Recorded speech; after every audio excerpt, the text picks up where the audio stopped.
Yeah. Twasema asubuhi njema kwenu nyinyi nyote popote mlipo. Asubuhi hii twatumai siku yenu imeanza vizuri, mlilala salama jana usiku na mmeamka mmejazwa na nguvu na mpo tayari kwa siku yenu. Huku kwenye Mzansi Joburg City FM right here in the heart of Johannesburg, everything is just on fire na hali ya hewa iko poa vizuri. Inaona sijui hali ya hewa ikoje huko uliko sasa hivi, ila huku mambo ni mazuri, hali ya hewa iko poa, hamna joto wala baridi, so yeah, we just hope vibrations are just spinning in the higher frequencies. We just hope you are all up and ready for your day wherever you are right now. Maybe you are at work, maybe you're on your way to work, maybe you are from work, you are at home, tuning into Mzansi FM, in our program Impande Zemiti. I hope you are just in the good space right in this morning. Yesterday night I looked at the sky and I realized, wow, the full moon, so it's the full moon today, and in honor of that, now that is the Women's Month, I decided to just make this presentation, in honor of, the greatest African queens. Let it be known that we Africans, we have had kings, that ruled empires, big kingdoms, tribes, and we have also had queens, that ruled the same, so yeah, it's just been that vibration here in Africa. I don't know about in other spaces of the world, because, according to our culture and according to our spirituality and philosophy, everything is all about, duality. We honor that universal law of duality, even when it comes to our life spaces, in the families, and wherever we may be, we honor this power of duality, the feminine consciousness and the masculine consciousness. And we also understand that we, as the reflections of the infinite consciousness, the creators out there, we are also a reflection, a resemblance, a mimicry, and an image of cosmology, the cosmic consciousness, whereby we say, like men, we are that micro human cosmos, microcosmic entities in human form, that represent the sun. So men are that masculine energy as projected by the cosmic energy of the sun, so we are the masculine consciousness of the spirit of creation, in as much as women, resembling the feminine energy, or that is the energy of life, the feminine aspect of the divine spirit of creation. Cosmically, the women are the micro, images of the microcosmos, as embodied by the moon. So the moon is feminine, in as much as the earth also is feminine, so that is where the seeds of light are planted, the seeds of life are planted, and they germinate, and they are allowed, to come out into life in its fullness, and they are nurtured by the same, so that they can grow into, the tree that bear fruits of their own, so in honor of the great African queens, we just took a sample of a few amongst many and multiplicity of queens out there. Why did we decide to take, queens? It's because we want to honor the moon in her fullness in this time, and in honor of what they have said as the Women's Month. So the Women's Month, it's coming right in the moment where, like, spring is coming up, So spring is the time where is the revival of life again, So according to our calendar, the national calendar here in South Africa, now is the Women's Month, that is August, But when we come to September, is the Heritage Month, But check the consistency, of the meaning here. I don't think it's just all about just women, Women's Month, or just heritage, celebrating our cultural expressions and identity.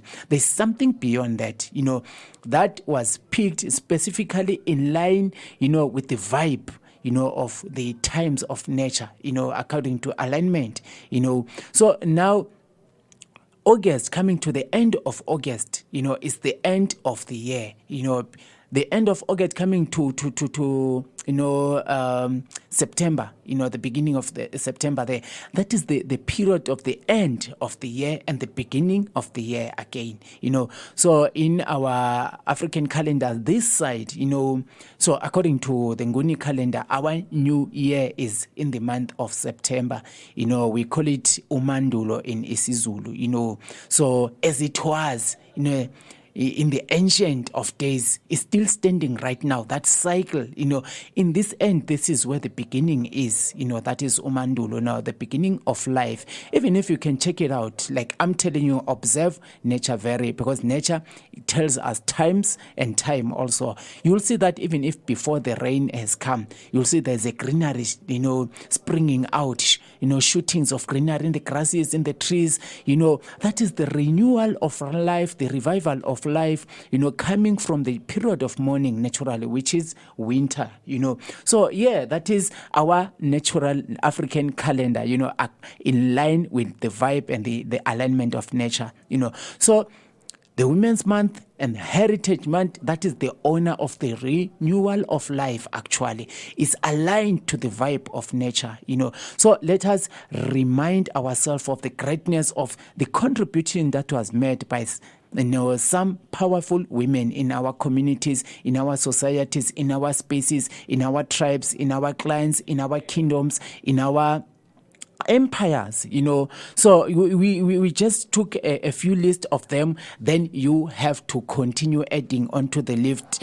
of the all others that And also I'm challenging you also to go and make more research, about African queens, the warrior queens who contributed so much, during the hard times, where sovereignty was at stake, So specifically, we have picked the queens that reigned in the period when Africa was now invaded by other organized groups, of people from somewhere, who were coming here to export their system of life and also expand their territorial, interest, to locate themselves strategically in a point where they can have free and easy access to natural resources, then send them back to wherever they come from, as in terms of trade, to build life wherever they come from, that is, in other spaces, So there was a time, when Africans were ruled by kings,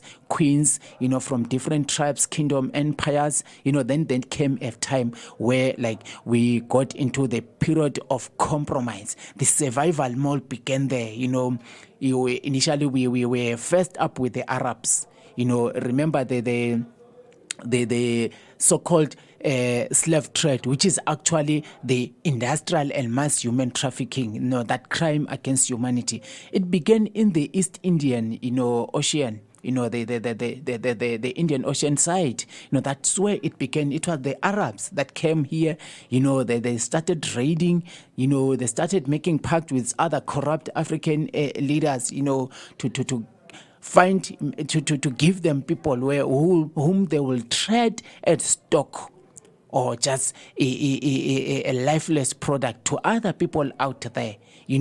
Then came the Portuguese. They joined, a collaboration with the Arabs. You see, then from there later on, it was the transatlantic human industrial or mass human trafficking, so-called slave trade, whereby the European countries now got into that arena, that business, that wickedness, of having to hijack, capture, and ship people against their will, to make them slaves, to build their countries out there. This is what happened. Some didn't survive. They were captured, but they never made it through to the Western world there. They were dumped in the ocean, to be eaten by the aquatic creatures. That's the history of African people. That's the traumatic history, the sad history, that whenever we remember this, it might motivate us, to make a stand and take decision to protect ourselves, defend ourselves, preserve ourselves, so that such thing doesn't come again, maybe in a different form. Because now this is what is happening. Systematically, they've put systems, whereby now it's us who export ourselves. We migrate from African, we go all over, seeking for, means to survive, because the system they set, is just not conducive. They are working together with, certain African leaders, who seem to be just gatekeepers or who are protecting the colonial enterprise, for their own selfish interest, So when you check the politics, the economics, of country to country here in Africa, you'll realize there's a consistency, of this idea of the protection of the colonial enterprise, whereby the citizens of any country don't have power and easy access to natural resources. It's giant corporations, by, people from somewhere, people who are not of the African, identity, not just the African identity after colonial era. I'm talking about the African nation now, because now people tend to confuse things and say, now we are all Africans as long as you are born here. Yes, that is true in terms of this definition of things and times in this time. But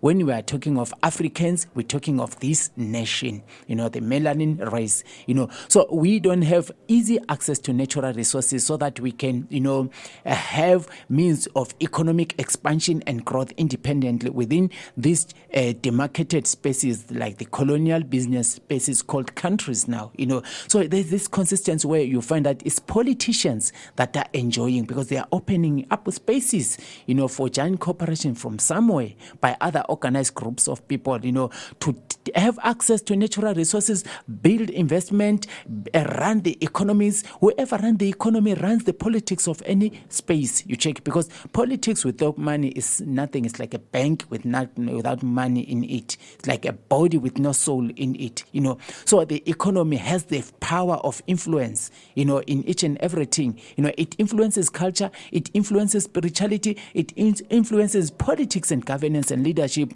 and that's the destiny now, of any group of people in any given demarcated geographical space called, or business space. In this context, the colonial business spaces or colonial enterprises geographically demarcated into what is called countries now. So there are women who were born into this era, when Africa was now attacked, and they took a vow unto themselves that they won't sit and watch people perish. They won't sit and watch Africa go into the hands of, thieves, gangsters, organized criminals.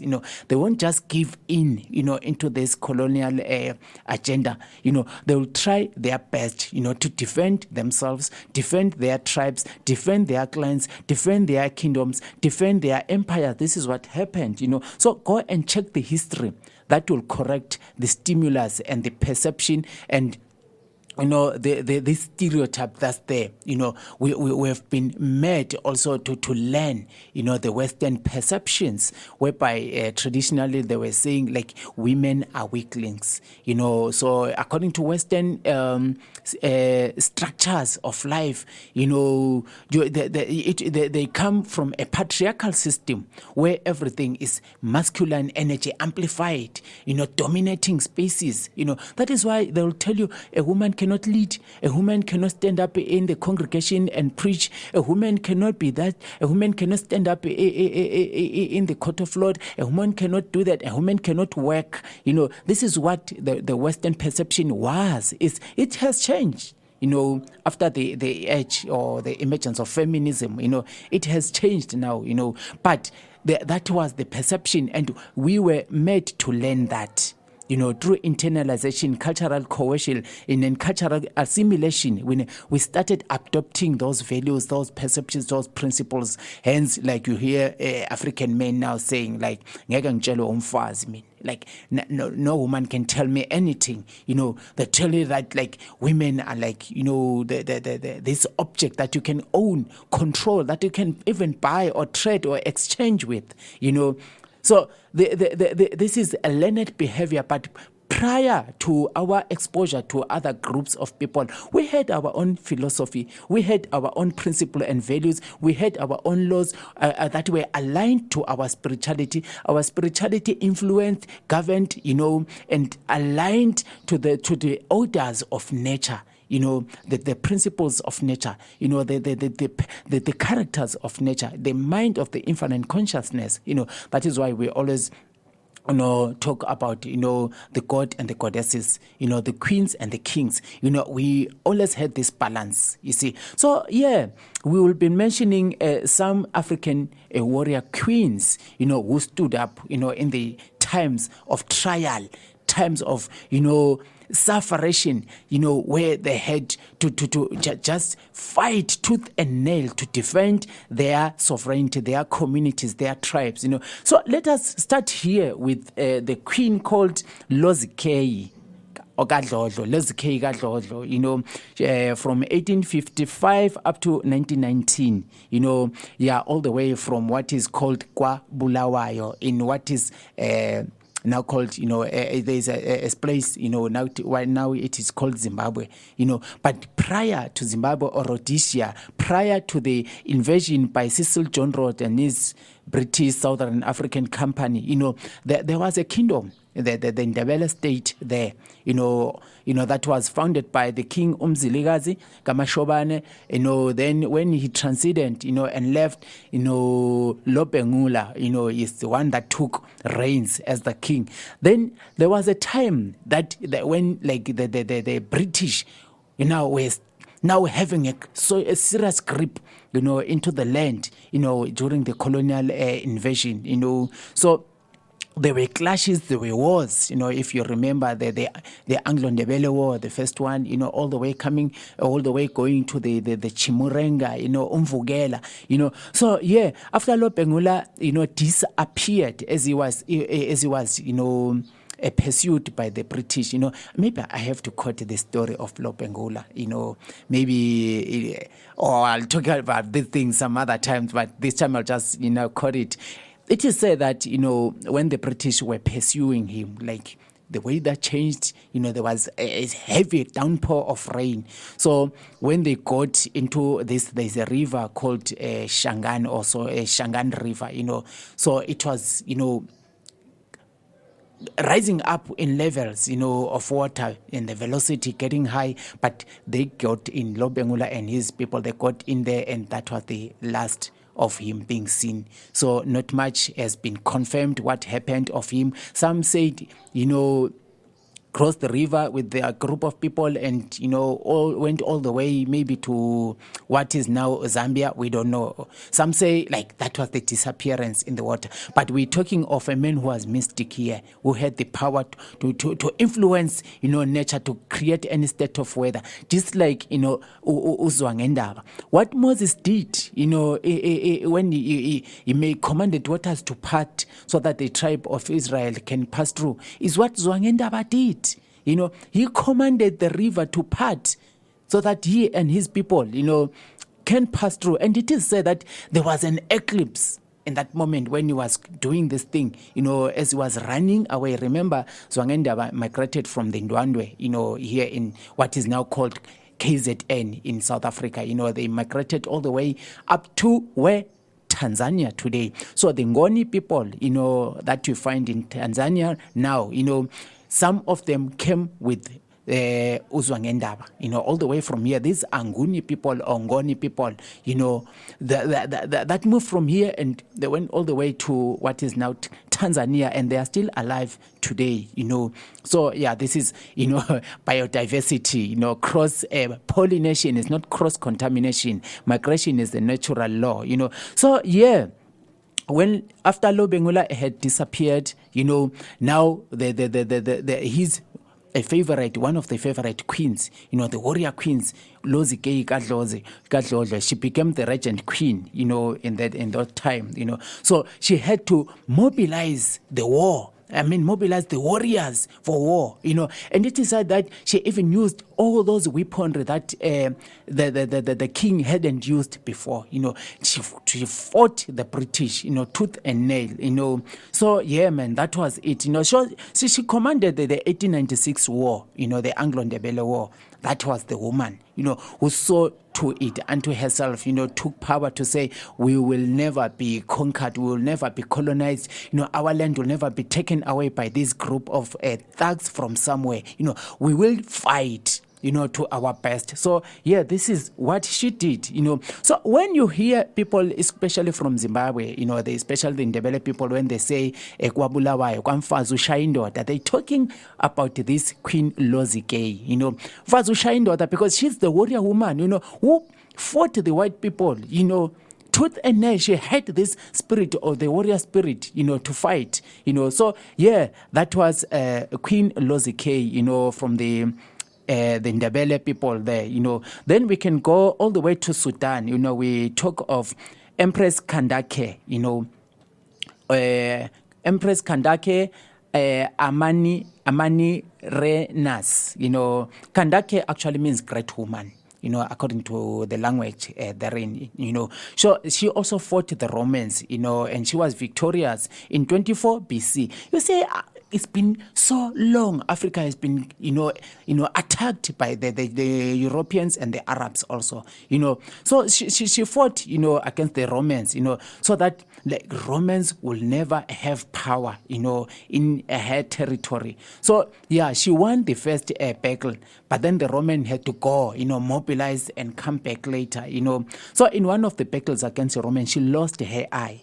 That is why now the Roman governor called her the one-eyed Queen Kandake, So yeah, she was brave, a leader, determined to fight tooth and nail to defend sovereignty of her kingdom, So we can talk of Queen Amina, of what is now Nigeria, among one of the tribes of what is now Nigeria. That was in the 16th century, Amina Yao Bakra Rana Tasan.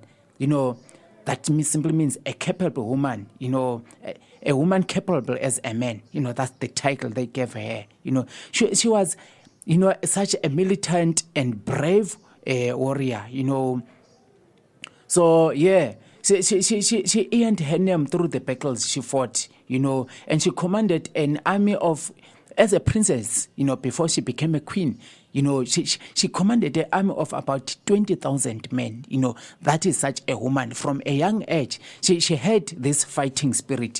She volunteered, to be trained in military. And it happened that by fate or destiny, she get to come into the position of a queen. And she fought this. Organized criminals, we are coming from somewhere, Then we can talk of Queen Rana Valona, of Madagascar. That was, she was born in 1828 and she lived up to 1861, Also, she similarly, like other queens, she was a warrior queen, who sought to help protect her people from European influence. And she stood her ground, to preserve traditional cultural spirituality of her people, So she fought the French so hard, It was only after her death that the French, they colonized that space, and conquered her people. But she had fought, against especially Western religion, Western culture, Western influence. She wanted to make people to preserve their identity, their cultural identity, So we go all the way to what is now Ghana, amongst the Ashanti tribe. There is Queen Ya Asantewa. She led the Ashantis into a serious war against the British, who had committed sacrilege by seizing the golden stool. The golden stool to the Ashanti people was equivalent to what you see in the biblical context, the Ark of the Covenant to the Israelites. It was equivalent to that. It was a sacred, artifact, so that no unclean will touch it. But the British, even the British governor demanded that he sit on that, Also, this was the time when the British had invaded, the tribes there in what is now Ghana, and you can see that even some men had given up. They saw that they were in disparity. They did despair in the face of, the colonial invaders, and they were like, there's nothing we can do. But by that act of the British, to defile the spiritual character of the Ashantis, Queen Asantewa took the reins, and she organized, the warriors to fight against the British, So, So they exhibited, this courage and bravery and self-determination even in the times when people and many rulers were in despair. She challenged the British rule. She united her people, mobilized the people, united them to fight to preserve themselves. That is the woman, Queen Asantewa. Then we'll go to what is now called Angola. There is Queen Nzinga, from 1583, up to 1663.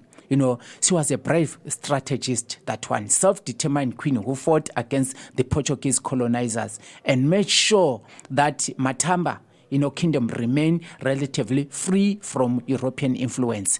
All other kingdoms had been conquered, but her people, she made sure that she will fight against these Portuguese invaders, to preserve her people. You see what's happening. We're talking of women, brave leaders, women in leadership, who had the vision, the courage, to fight, to preserve the sovereignty of her people, Then we can go to East Africa, we talk of Muhumuza, Queen Nabingi, Actually, Nabingi is an reincarnate or incarnate, perpetually, timelessly incarnate spirit who will possess females of the given space there, So in Nyabingi, in Ankola means Ankola language, means abundance. Then Muhumuza, means the one who brings peace. So there was this woman, Queen Nyabingi Muhumuza, there in East Africa. And you can talk of Uganda, Rwanda, and partly Tanzania, because that was her sphere of influence, So yeah, she was a shamanic priestess who fought colonialists using magical elements, blending all the elements of life, She was a fire bender, a wind bender, a earth bender, and also a water bender, So she fought, against the invaders, So when you look at it, Nabingi, as that incarnate spirit is similar to the spirit of Nehanda in what is now Zimbabwe. Remember Mbuya Nehanda, of Zimbabwe, she was also an equivalent of Muhumuza or Nabingi, So she also fought so hard, mobilizing people against British colonizers, the British rule. She made sure that the people understand who they are. They defend their identity, So she was a powerful spirit medium, also determined to mobilize people to fight against British colonizers, So it is said that spirit of Nabingi, it is connected to the spirit also of what is now Zimbabwe amongst the generally referred to as Shona people.